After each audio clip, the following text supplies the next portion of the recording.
Сәлеметсіңдер ме балалар? Бүгінгі сабағымыздың тақырыбы толық ондықтар мен жүздіктерді көбейту және бөлу. Сабағымыздың мақсаты толық ондықтар мен жүздіктерді көбейту және бөлуді үйрену. Нөмірі 5-ші мысал, есептерді шығар. 5 тәтті нан үшін 200 теңге төленді. 320 теңгеге қанша тәтті нан сатып алуға болады? Яғни 5 тәтті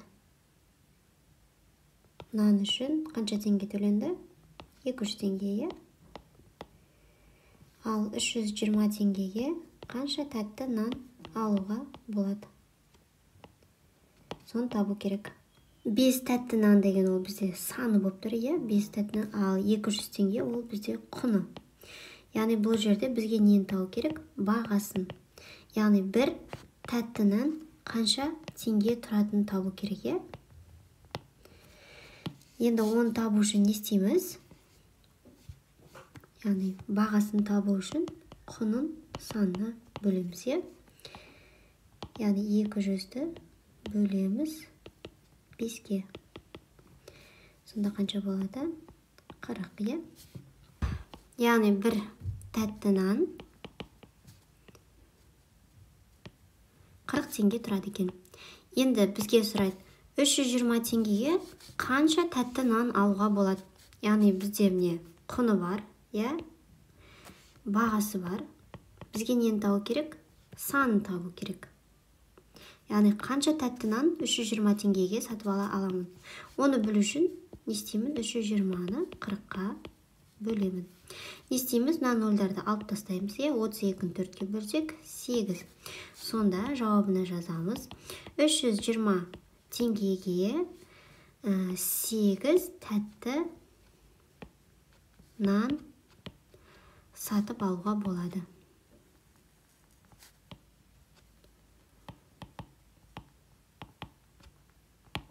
Дүкенге 200 жай қарындаш және 300 түрлі түсті қарындаш әкелінді. Қарындаштардың 5-тен 1 бөлігі сатылды. Қанша қарындаш қалды?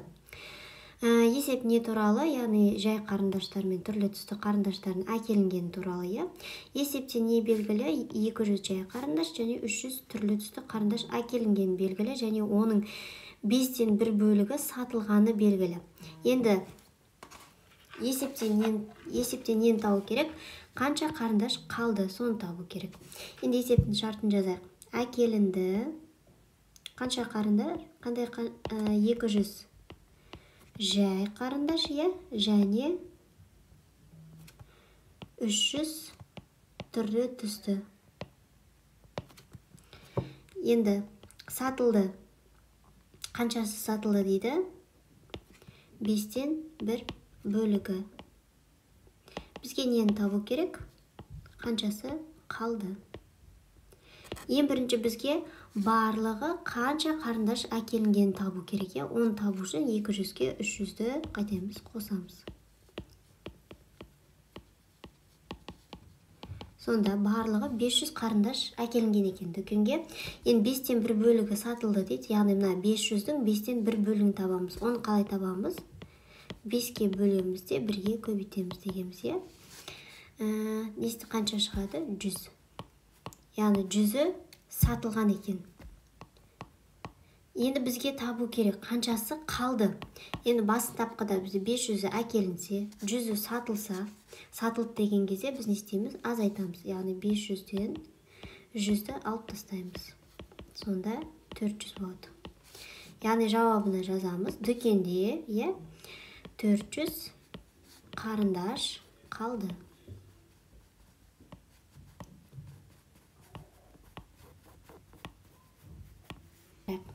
Сырлаушы 30 метр квадрат қабырғаны сырлады. Бұл барлық қабырғаның 6-дан 1 бөлігін құрайды. Ол әлі қанша метр қабырғаны сырлауы керек? Есеп не туралы? Жаңа сырлаушының қабырғаны сырлаған жайлы. Есепте не белгілі? Ол барлығы 30 метр квадрат қабырғаны сырлаған белгілі.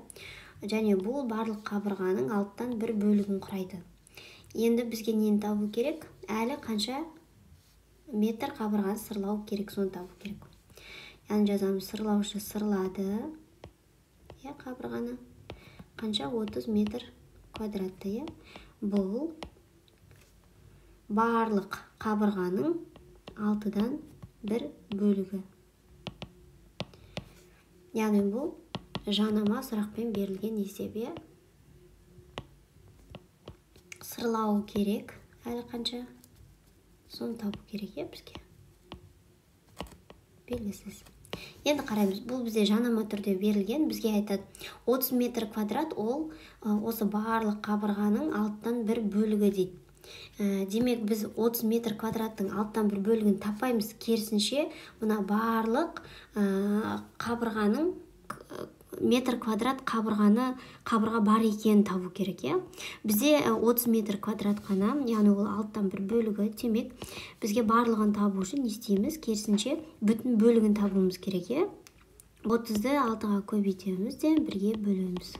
Өйткені ол барлық қабырғаның алттан бір бөлігі. Ал бізге барлық қабырғаны табу керек. Сонда 30-ды 6-ға көбейтсек 180 болады. Сонда барлық қабырғамыз 180 метр квадрат екен. Енді ол 30 метр квадратын бояп қойған болса, қаншасы қалды соны табу үшін 180-ден 30-ды азайтамыз. Сонда 150 метр квадрат.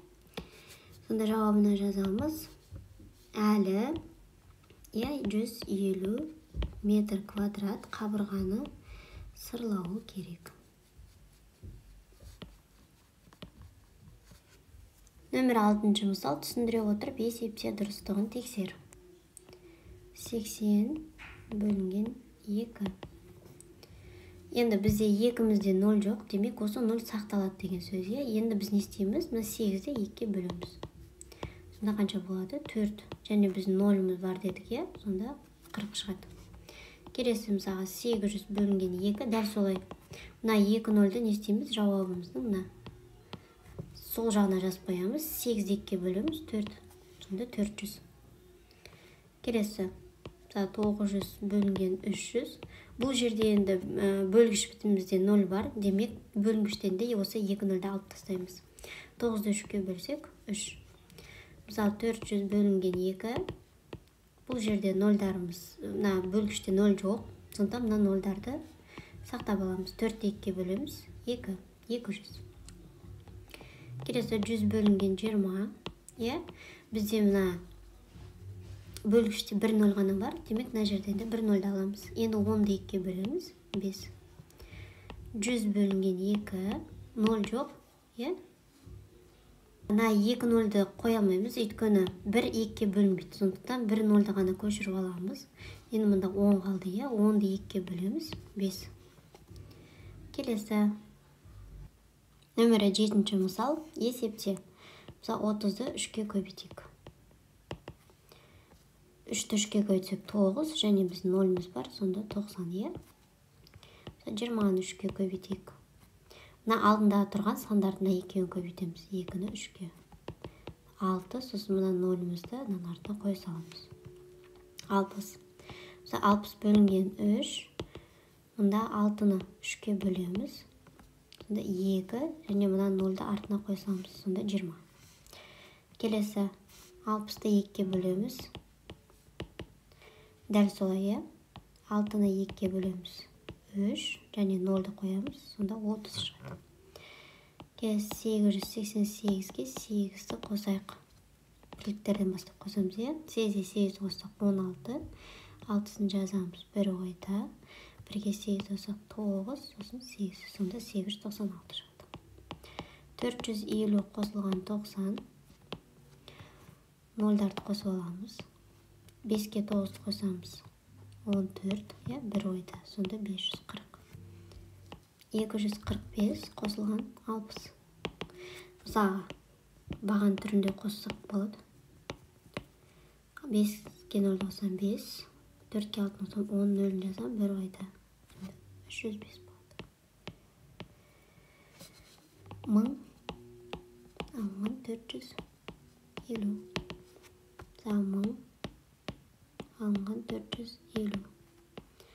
0-ден 0-ді алам. Мұнда бір өз сұраймын. Мұнда 9, мұнда 10. 10-нан 5-ді азайтсам 5, 9-дан 4-ді азайтсам 5, сонда 550.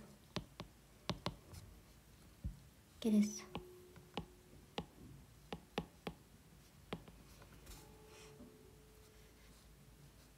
Сонда 672 шығады. 7 қосылған 343. Яғни 3 пен 7 қосқан кезде 10. Демек, мұнда қанша болады? 350-е бір 10 қосылады. Келесі 160 алынған 80. Қанша болады? 80-е 300 көйтілген 2. 3-те 2-ке көйтеміз 6, 2-ні тіркейміз 600. 200 көйтілген 3. 2-ні 3-ке көйтем 6, 2-ні тіркем 600. 600 бөлінген 2, 6-ны 2-ке бөлім 3, және 2 нолым бар 300. 600-ді 3-ке бөлемін, яғни 6-ны 3-ке бөлем 2, және 2 ноль тіркем 200. 550 қосылған 200. Тең болады 750. Теңдіктер тура болатындай жақшалар қой. Жақшаны не үшін қоямыз? Жақшаны біз белгілі бір амалды бірінші орындау үшін, Мысалы, жақшасыз бұл жерде бірінші бұл көбейту орындалады. Мысалы, 5-ті 20-ға көбейтсек, бізде қанша шығады? 5-ті 2-ке көбейтсек 10, және 0-міз бар 100. Сонда 100-ге 30-ды қоссақ, 130 шығады. 250 шықпайды. Бізге 250 шыққаны керек. Енді не істейміз? Олай болса, бірінші қосу бірінші орындалсын. Яғни 20-ға 30-ды қоссақ 50, 50-ді 5-ке көбейтсек, яғни 5-ті 5-ке көбейтсек 25, және 0-міз бар, сонда 250 шығады. Сонда жақшаны осылай қойымыз керек екен. 30. Жаңа біз айттық, 130 шыққанда жақша қоймай қойсақ болады. Өйткені біріншімге көбейту орындалады 100, 100-ге 30-ды қоссақ 130 шығады.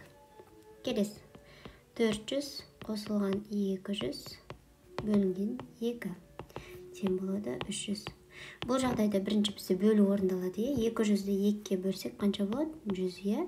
400-ге 100-ді қоссақ, ал бізге не керек? Бізге 300 шыққаны керек. Сондықтан біз не істейміз? Бірінші мына қосудың орындалғаны керек бізге. 400-ге 200-ді қоссақ 600, 600-ді 2-ке бөлсек 300 шығады. Келесі.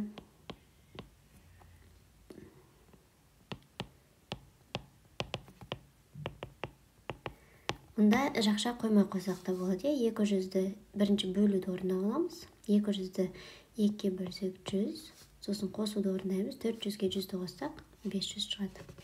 Келесі 2 көбейтілген 60 қосылған 40. Тең болады 200.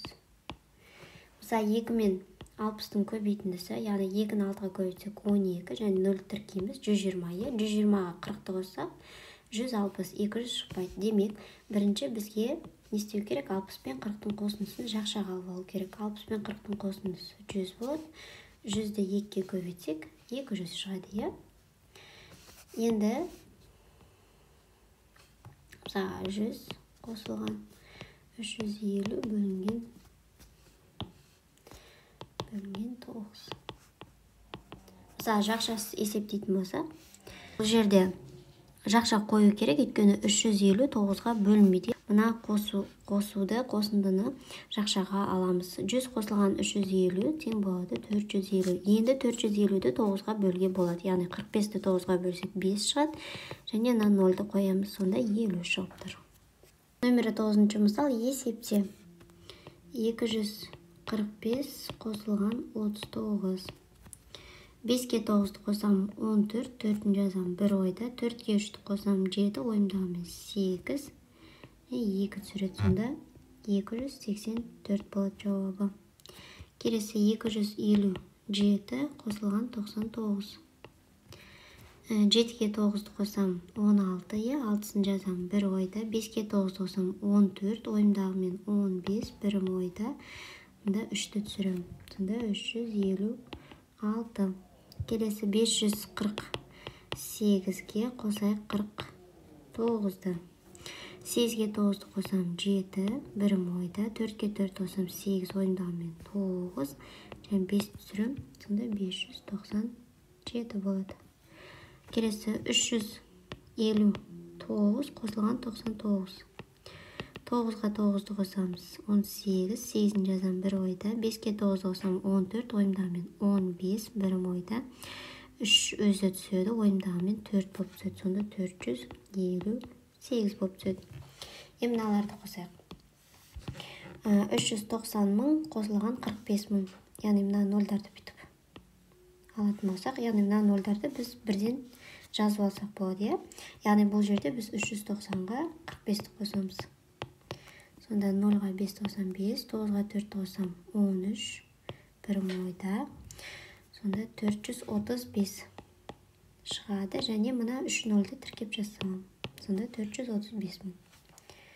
Бұл жерде дәл солай 80 мыңға 29 мың. Яғни мұнда 3 0, мұнда 3 0. Өйткені нөлдерді қоссақ, өзі 0 шығады, Сондықтан біз не істейміз? 29-ға 80-ді қосамыз. 9, 10, сонда 109. Және 3 0-міз бар. 1, 2, 3. Сонда 109 мың болады.